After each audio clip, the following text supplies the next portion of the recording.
좌우로 한번 인사하실까요? 오늘도 행복한 주일 되십시오.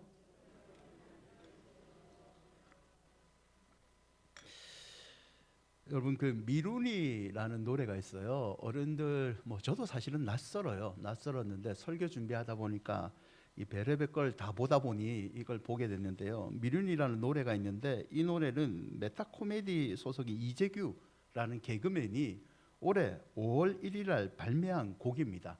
처음에는 히트하지 않습니다. 유튜브 코리아라는 곳에서 이 친구가 혼자 막 업돼가지고 노래를 부르고 춤을 추는데 관중들의 반응이 지금 설교할 때 여러분이 저에게 보이는 이 반응, 그냥 싸늘한 겁니다. 그랬는데 너무 불쌍하다, 왜 저렇게 열심히 하지? 라고 해서 조금 사람들 앞에 밈이 되고요. 한 300만, 500만 여러 사람들이 보게 되는 노래인데요. 가사를 잠깐 보여주시면 좀 어르신들 이해를 잘 못할 가사인데, 시작이 제일 무서워 미루는 이 완벽하지 못할까봐 지금이 내일의 나에게 일단 미뤄보자 라고 합니다. 그 뒤에 또 넘겨주시면 가사 내용이 널브러진 양발밭 건너 옥 걸린 숲을 지나 설거지 동산의 향기를 모른 척 침대에 누워 핸드폰을 들어 미루는 걸 보는 것 일단 미룰래.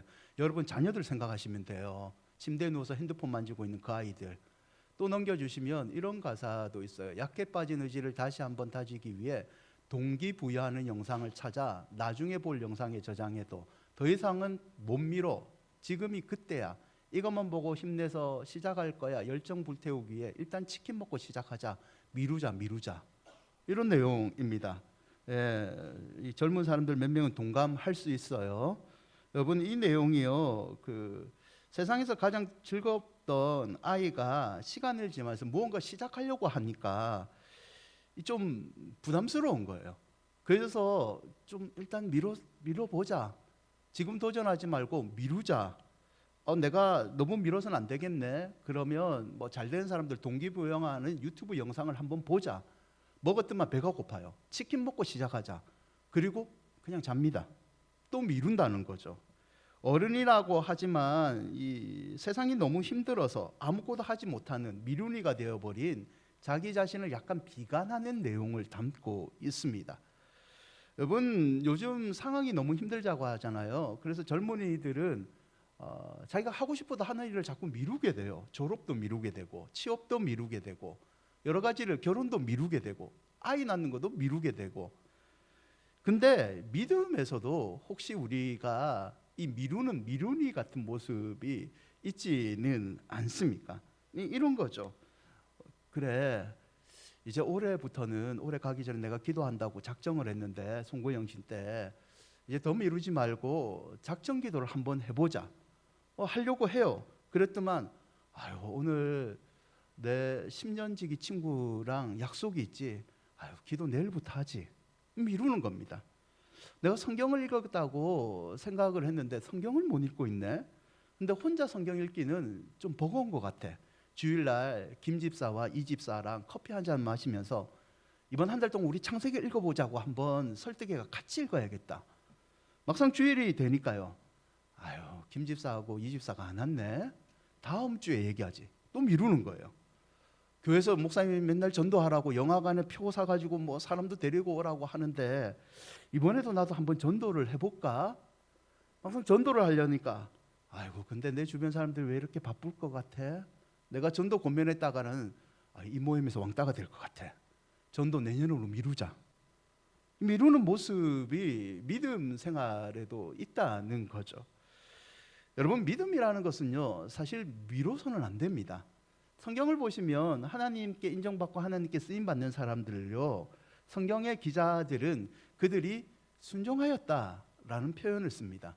즉각 순종이었을 때, 이해하지 못하지만 순종했을 때 하나님께서 그들에게 복을 줬다는 거죠. 미루고 매번 후회하는 그 성도는요, 참 매력적이지는 않습니다. 완벽하지 않아서 미뤘다, 상황이 되지 미뤘다, 시작하지 못했다, 이 말은요, 나 아무것도 하지 않겠습니다 라는 말로 하나님께 비칠 수 있는 거죠. 여러분, 여러분의 지금의 믿음의 상태는 어떻습니까? 어쩌면 여러분은 깊은 믿음으로 가는 길을 이미 알고 있는지도 모릅니다. 그 결심을 여전히 미루고 계십니까? 아니면 힘들더라도 미루는 사람이 아니라 믿음을 할 수 있다, 한번 해보자라고 이루는 사람이 되고 있습니까? 보면은요, 이방인 백부장 고넬료가요 베드로를 만나는 장면입니다. 고넬료가 이 베드로를 만남으로 베드로와 고넬료 그리고 고넬료의 식솔들이 믿음이 깊어지는 단계입니다.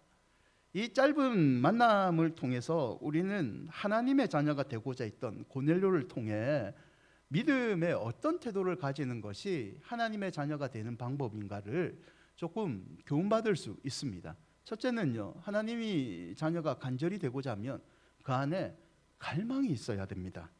사도행전 10장 1절을 보면 가이사라에 고넬료라는 사람이 있습니다. 이방인이고요.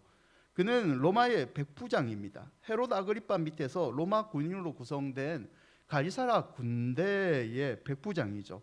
2절을 보면 이 사도행전의 저자 누가는 고넬료를 경건하는 자라는 표현을 씁니다. 그가 경건한 자로 칭함을 받는 이유를 누가는 세 가지로 제시를 하는데요. 하나님을 경외했다, 많은 백성을 구제했다, 그리고 하나님께 항상 기도했다. 고넬료를 경건한 자로 이 세 가지로 누가는 평가를 합니다. 이는 누가만의 평가만은 아니죠. 10장 22절에 보면 사한들, 종들인데요. 종들이 고넬료를 평가할 때 누가와 비슷한 평가를 합니다. 고넬료는 의인이다. 하나님을 경외하는 사람이고 온 유대 족속이 모든 사람이 그를 칭찬한다라고 평가를 합니다. 10장 4절을 보면 심지어 하나님의 천사까지 고넬료를 이렇게 평가를 한대요. 기도와 구제가 하나님 앞에 상달되어 기억되는 사람이다. 고넬료는 하나님과 사람들 앞에서 그의 경건성, 그의 선함을 인정받는 사람이었습니다. 어느 날 10장 3절을 보면 고넬료가 그날도 아마 기도를 하고 있었던 것 같아요. 기도 중에 한상을 봅니다. 제9시는 오후 3시인데요. 그는 한상 중에서 하나님께서 보내신 특별한 사자를 만나게 되죠. 4절과 6절에 보면 천사가 이런 말을 하죠. 네 기도와 구제가 하나님 앞에 상달되어 기억하신 바 되었으니 내가 지금 사람들을 요바에 보내어 베드로라 하는 시몬을 청하라. 천사가 말한 것은 두 가지입니다. 너의 경건함을 하나님께서 인정한다. 두 번째는 이 베드로라는 사람을 너 청하라. 그에게서 하나님의 말씀을 들어라 라고 권면을 하죠. 7절과 8절을 보면 고넬료가 즉시 집안의 하인 둘과 경건한 부하 한 사람을 요바로 보냅니다. 10장 4절과 6절에 우리는 근데 한 가지 단어를 조금 주목할 필요가 있는데요. 천사가 고넬료가 했던 말 중에 이런 말이 있습니다. 하나님 앞에 상달되어 기억하셨으니 라는 말이 있죠. 여러분, 기억하다, 하나님이 고넬료의 경건을 주목하고 늘 기억하고 있었다는 말이죠. 고넬료의 경건은 그럼 왜 이 경건이 형성이 됐을까 한번 생각을 해보자는 겁니다. 고넬료는요, 하나님 앞에서 경건한 자입니다. 고넬료가 경건을 가졌던 근본적인 이유는 그는 하나님을 더 알고 싶어서입니다. 하나님의 자녀가 되고 싶은 갈망이 그 안에 있었다는 거죠. 여러분, 고넬료는 로마 군인입니다. 이방인입니다. 그는 속국 이스라엘을 통제하는 사람입니다. 성경에 기록되어 있지는 않지만 아마 어느 날 이 고넬료가 예수 그리스도의 죽으심과 부활에 관한 복음을 들었던 것 같습니다. 그리고 예수를 믿었죠.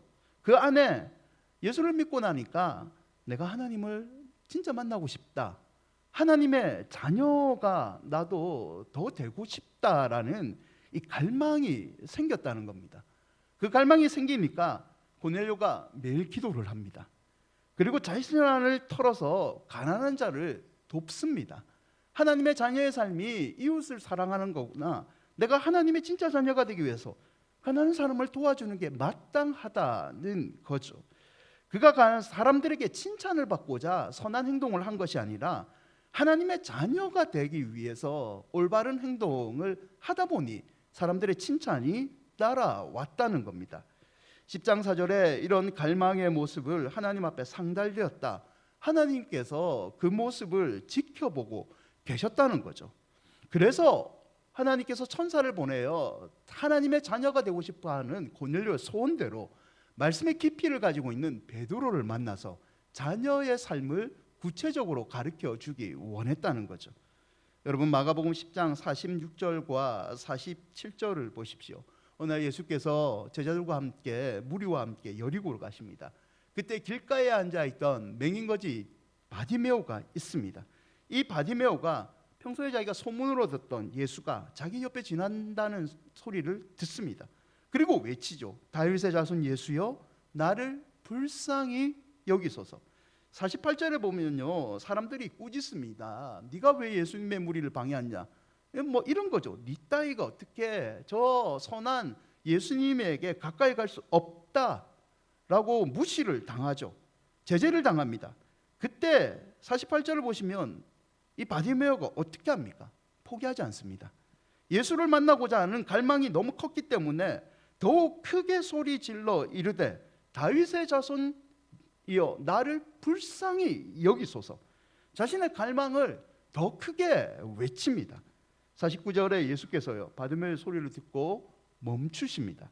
그리고 51절과 52절에 보면 바디메오를 만나죠. 네가 뭐 원하느냐? 맹인 바디메오가 이르되 포기를 원합니다. 예수께서 말씀하십니다. 네 믿음이 너를 구원하였다. 보기를 원했던 바디메오의 간절한 갈망이 그의 영혼의 구원과 육신의 치유함을 이루게 되죠.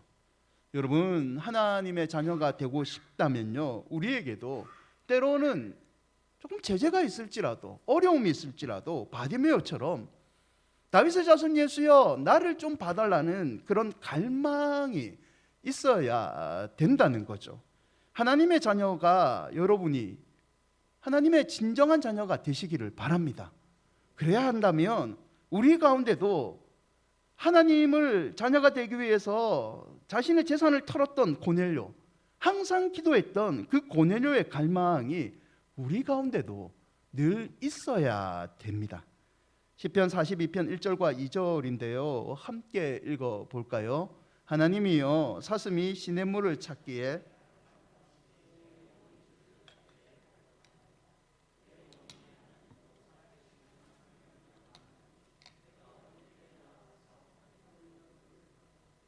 사슴이요, 목이 지금 마릅니다. 목마른 사슴에게는요, 여러분, 사실 푸른 초장은 별 의미가 없습니다. 지금 자기가 물을 먹지 못하면 죽는데 푸른 초장이 무슨 소용이 있습니까? 지금 사슴에게 필요한 것은 물이잖아요. 여러분, 우리 영혼에게도 똑같습니다. 우리 영혼에게 재산이, 그리고 우리의 미래가, 나아진 상황, 지금 내 영혼이 하나님의 은혜를 못 받아 죽는데 나중에 그것들이 무슨 소용이 있습니까?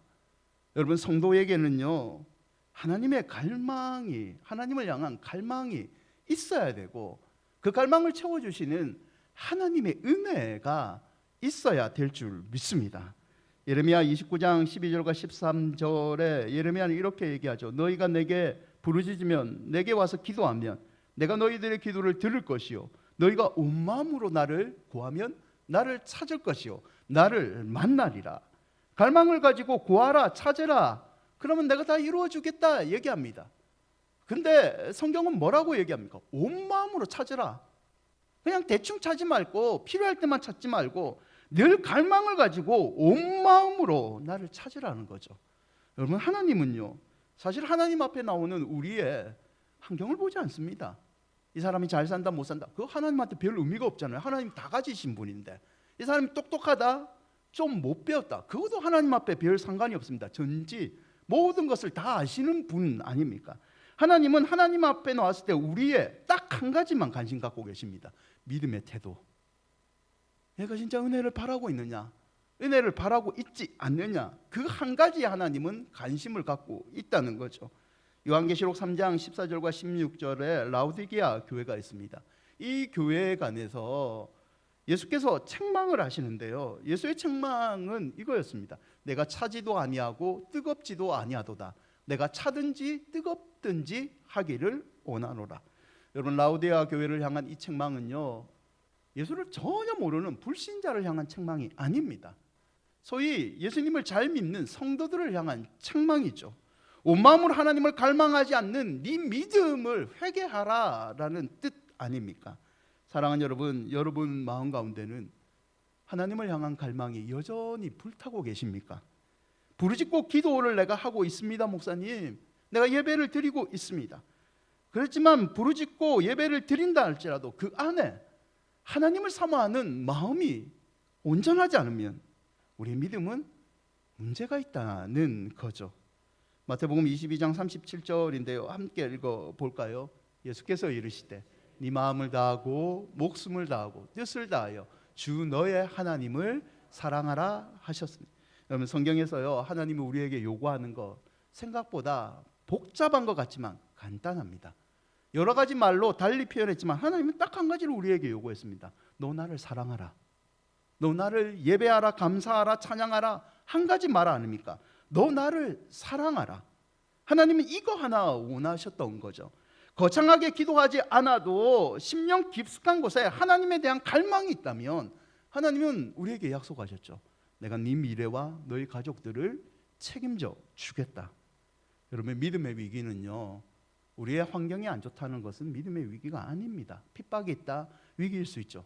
하지만 믿음의 결정적인 위기는요, 내 안에 하나님을 대한 갈망이 식어진 겁니다. 하나님에 대한 갈망 없이 그냥 형식장으로 그냥 신앙생활하는 것, 그게 믿음의 위기이죠. C.S. 루이스가 이런 말을 하는데요, 이 세상 사람들은 너무 허접한 것에 너무 쉽게 만족한다. 그래서 정말 만족할 수 있는 것을 바라보지 못한다. 하나님에 대한 갈망이 식어지면요, 우리는 하나님 아닌 다른 것에 만족을 찾으려고 돌아다닙니다. 그러나 그것들은 진정한 만족을 줄 수 있는 하나님이 아니기 때문에 내 안의 마음을 채워줄 수 없습니다. 사랑하는 여러분, 다른 것이 아닌 생수의 근원이신 하나님을 갈망하시길 바랍니다. 시편 42편 11절인데요. 같이 읽어볼까요? 네 영혼아, 내가 어찌하여 낙심하며 어찌하여 내 속에서 불안해하는가? 너는 하나님께 소망을 두라. 나는 그가 나타나 도우심으로 말미암아 내 하나님을 여전히 찬송하리로다. 아멘. 두 번째, 하나님의 자녀가 되는 간절한 방법은요, 알아가는 것, 암입니다. 사도행전 10장 23절과 24절에 보면 베드로가 환상 중에 성령의 음성을 듣습니다. 그리고 고넬료를 만나기로 합니다. 고넬료는 그의 친척과 가까운 친구들을 다 모아두죠.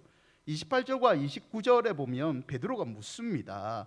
내가 유대인들이 이방인과 가까이 할 수 없는데 그 법을 깨고 하나님의 지시로 너를 만나러 왔다. 너 나를 왜 불렀느냐? 라고 물어보죠.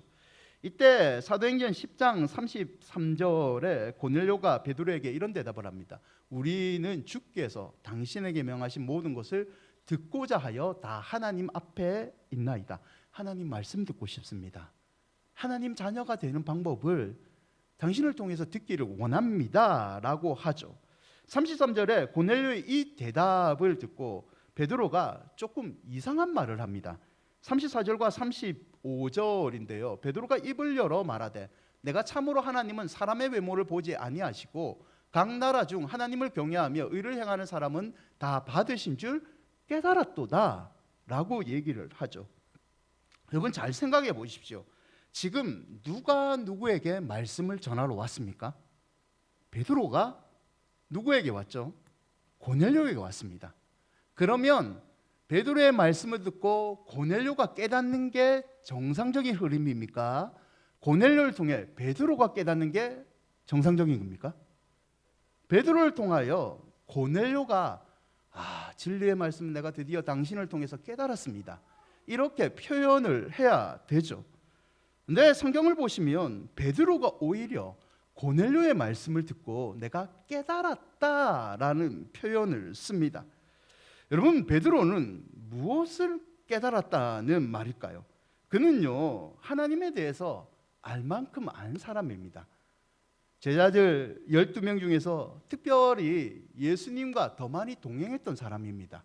예수님의 말씀을 직접 들었고 그 말씀이 기적으로 이루어지는 현장에 늘 함께 있었던 사람이 베드로입니다. 부활하신 예수님이요 디베아 바닷가에서 친히 찾아오셔서 네가 나 사랑하느냐? 내 양을 먹이라 직접 부탁을 받았던 사람도 베드로입니다. 오순절 성령이 임하자요 베드로가 설교를 하니까 3,000명, 5,000명의 사람들이 회개하고 하나님께 돌아오는 역사를 일으켰던 주인공이 이 베드로입니다. 그는 하나님을 알 만큼 아는 사람입니다. 그럼에도 불구하고 이 베드로가요 고넬료를 전도하러 온 순간 자신이 고넬료의 대답 몇 마디를 듣고서요 하나님에 대한 진리를 내가 깨달았다라고 표현을 합니다. 여러분, 이게 믿음에서 중요한 한 가지 태도인데요, 믿음이라는 것은 하나님을 배워가는 겁니다. 하나님을 알아가는 이 알매는 끝이 없다는 말입니다. 어느 정도 알 만큼 안 베드로, 누구보다도 예수에 관해서 잘 아는 이 베드로가 이 고넬료의 말을 통해서 하나님에 대해서 또 다른 깨달음, 알을 가졌다는 거죠. 사랑하는 여러분, 우리의 모습은 어떤가요? 우리가 하나님과 하나님의 말씀에 대한 하나님의 자녀의 삶은 이런 거다 알고 있는 그 알미 5년 전보다 지금이 더 많이 깊게 알고 있는 알미 되고 있습니까? 여러분, 베드로는요 두 가지를 배우는데요 10장 34절에 보면 하나님은 사람의 외모를 보지 않는다, 하나님이 편견이 없다는 것을 깨닫게 됩니다. 내가 유대인으로서 이방인을 멀리하는 거 잘못했구나, 하나님은 사람의 외모 편견을 가지시는 분이 아니구나. 그런데 내가 하나님도 편견이 없는데 왜 내가 이방인은 잘못된 사람이라고 그렇게 편견을 가졌는가? 그는 또 두 번째 이런 깨달음을 가집니다. 35절에 보면 의를 행하는 사람은 다 받으시는 누구든지 하나님을 경외하며 하나님을 경외하는 모든 사람의 예배는 하나님 그 예배를 받으신다. 이방인의 예배도 받으신다. 그래서 사람들과 상관없이 복음은 모든 사람에게 전해야 되는구나 라는 것을 깨닫게 됩니다. 만약에요 고넬료를 만나지 않았다면 이 깨달음이 베드로에게는 늦게 왔죠. 더 근원적으로 베드로는 자신이 어느 정도 배웠다에 만족하지 않고 하나님을 향한, 말씀을 향한 알에 대한 갈망이 있었다는 거죠. 사랑하는 여러분, 우리가 진짜 하나님의 자녀가 되고 싶다면요 하나님을 알고자 하는 이 알에 대한 갈망도 멈추지 말아야 됩니다. 우리가 천국 가는 그날까지 우리는 하나님께 이런 기도를 해야 되죠. 하나님, 말씀을 통하여 새로운 깨달음을 저에게 주십시오. 제가 진짜 하나님 자녀대로 살아갈 수 있도록 성령께서 지혜를 주셔서 깊은 깨달음을 저에게 내려주십시오. 하나님에 대한 깨달음이 여러분과 여러분 자녀들 삶 가운데 날마다 풍성하게 넘치기를 축원드립니다. 세 번째는요, 하나님의 자녀가 되기 위해서는요 우리는 전하는 사람이 되어야 됩니다. 사도행전 10장 42절인데요 함께 읽어볼까요? 우리에게 명하사 백성에게 전도하되.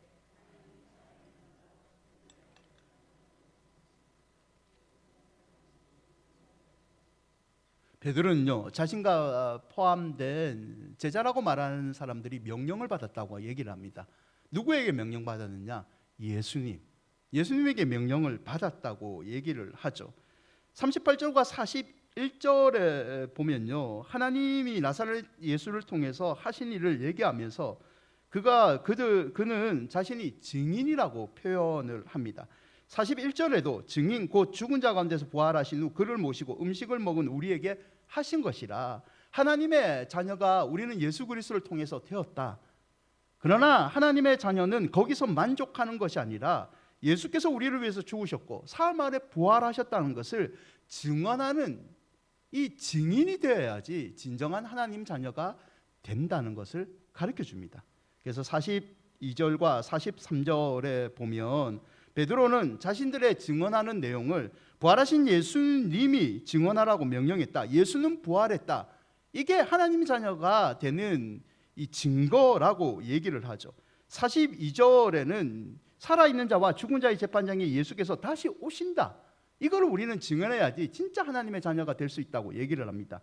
43절에는 예수만이 제사함의 은총을 줄 수 있는 분임을 증언해야 된다고 얘기를 합니다. 10장 44절과 46절에 보면요, 그 증언의 증거로 이방인도 성령을 받아야 된다라고 얘기를 하고요, 47절과 48절에는 베드로는 그 증거로 세례를 베풉니다. 여러분, 하나님의 자녀가 되고 싶으면요, 하나님의 자녀의 삶을 살아야 되는데 그게 바로 복음을 전하는 증인이 되어야 된다는 겁니다. 내가 하나님을 대한 깊은 갈망이 있어 하나님께서 이 갈망을 채워주십니다. 내가 하나님의 말씀을 알고자 하여 하나님께 깊은 알을 배우고 싶습니다라고 기도했을 때 하나님께서 말씀을 통해서 가르쳐 주십니다. 근데 거기서 끝나는 것이 아니라 내가 받은 은혜와 이 말씀의 진리를 베드로처럼 복음을 전하는 증인이 되어 알지 못하는 사람에게 전했을 때 진짜 내가 깊은 하나님의 자녀가 될 수 있다는 겁니다. 사랑하는 여러분, 베드로처럼 고넬료처럼 복음을 전하는 증인이 되시기를 바랍니다. 하나님 앞에 섰을 때 나는 하나님의 아들입니다, 나는 하나님의 딸입니다 라는 증거 너 뭘로 증명할래? 라고 하나님 물어보시면 나는 하나님을 위해서 복음을 전했습니다, 당당하게 말할 수 있는 여러분이 되시기를 바랍니다. 말씀을 맺고자 합니다. 아던 딜라이트라는 젊은이가 있어요. 이 사람인데요, 사진을 보여주시면 저하고 많이 비슷하게 생겼죠. 비웃음은 별로 좋지 않아요. 힙합을 하는 젊은이입니다. 이 친구가요, 2021년 힙합 오디션 가운데 꽤 큰 프로죠, 쇼미더머니에 나갑니다. 그래서 6위를 해요, 최종 6위. 근데 이 친구가 주목받은 이유가 힙합에는요, 플렉스라는 문화가 있습니다. 힙합하는 친구들을 자랑하는 건데요, 자동차를 자랑하고 돈을 막 뿌리면서 나 돈 많아 라고 자랑하고, 유명한 사람들을 자기 노래하는데 불러가지고 나 이만큼 영향력 있는 사람이야 자랑하는 플렉스라는 문화가 있습니다. 이 래퍼인 아너 딜라이트는요, 자신의 이 플렉스 하는 것을 뭐라고 얘기하냐면 나는 하나님을 플렉스해, 하나님을 자랑해 라고 당당하게 얘기하고 이 오디션에 참여를 합니다. 그리고 자신은 이 힙합을 하는데 힙합의 가사를 성경 말씀을 담습니다. 사람들이 왜 그 하나님과 굳이 하나님의 말씀을 너 너무 종교적인 색채가 강하지 않아? 라고 물어보면 이 친구는 이렇게 얘기합니다. 그 누구가 쓴 가사보다 심오한 진리가 여기 담고 있기 때문에 나는 하나님의 말씀을 당당히 얘기하겠다. 하나님의 자녀로 나는 왕같은 제사장의 모습을 보여주고 싶어서 쇼미더머니에도 나왔다라고 얘기를 합니다. 이 친구의 닉네임은요, 기쁨이라는 뜻이죠. 이사야서에 보면 하나님께서 인간을 만드신 목적이 하나님께 찬송하고 영광을 돌린 것, 여기에 이 친구가 감명을 받아요. 그래서 하나님을 예배하며 찬송하며 하나님의 본래 주신 형상으로 회복하는데 진정한 기쁨이 나온다. 이걸 아직 알지 못하는 사람들도 내 노래를 듣고 하나님을 향한 기쁨을 회복했으면 좋겠다라고 얘기를 합니다. 그리고 국민일보의 인터뷰에 이런 말을 남겨요. 우리가 하나님의 기쁨이 되기 원한다면 하나님과 1분 1초도 빠짐없이 같이 붙어 있을 거라고 생각해야 됩니다. 제 이름 기쁨대로 살기 위해 저는 노력하고 있습니다. 아넌 딜라이트의 자신의 마지막 인생의 목표가 뭐냐라고 사람들이 물어보면 이 친구는 이렇게 얘기해요. 죽을 때까지 하나님만 찬양했던 사람, 죽을 때까지 하나님만 찬양했던 사람, 사람들이 이거 하나만 기억해 주면 내 인생의 마지막 목표는 이루어집니다. 여러분, 여러분의 인생의 마지막 목표는 무엇입니까? 돈 많이 벌었다, 내 자녀들 성공했다, 나 그냥 선하게 살았다. 여러분, 성도의 마지막 목표는요, 하나님 앞에 섰을 때 나 하나님 자녀로 살았습니다, 이 한마디가 되어야 되지 않겠습니까? 요한복음 1장 12절인데요 함께 읽어볼까요? 영접하는 자 곧 그 이름을 믿는 자들에게는 하나님의 자녀가 되는 권세를 주셨으니. 저와 여러분은 하나님의 자녀입니다. 하지만 하나님은 우리를 그냥 자녀로 부르지 않고 자녀되는 권세까지 주셨습니다. 하나님의 자녀가 되는 이 권세를 우리가 잊어버리지만 않는다면요, 우리는 세상의 어떠한 어려움 속에서도 하나님의 은혜로 승리할 수 있습니다. 사랑하는 여러분, 하나님의 자녀의 권세로 승리하시기를 축원드립니다. 그 권세를 회복하기 위해 날마다 고넬료처럼 기도함으로 하나님을 갈망하십시오. 베드로처럼 하나님의 말씀에 대한 깊은 깨달음을 날마다 체험하시기를 바랍니다. 그리고 권세를 가지고 이 귀한 복음을 전하시는 여러분이 되시기를 바랍니다. 아무쪼록 하나님의 자녀가 되는 이 권세를 소유함으로 하나님께 칭찬받고 사람들에게도 인정받는 여러분이 되시기를 주의 이름으로 축원드립니다. 우리 찬양하시죠.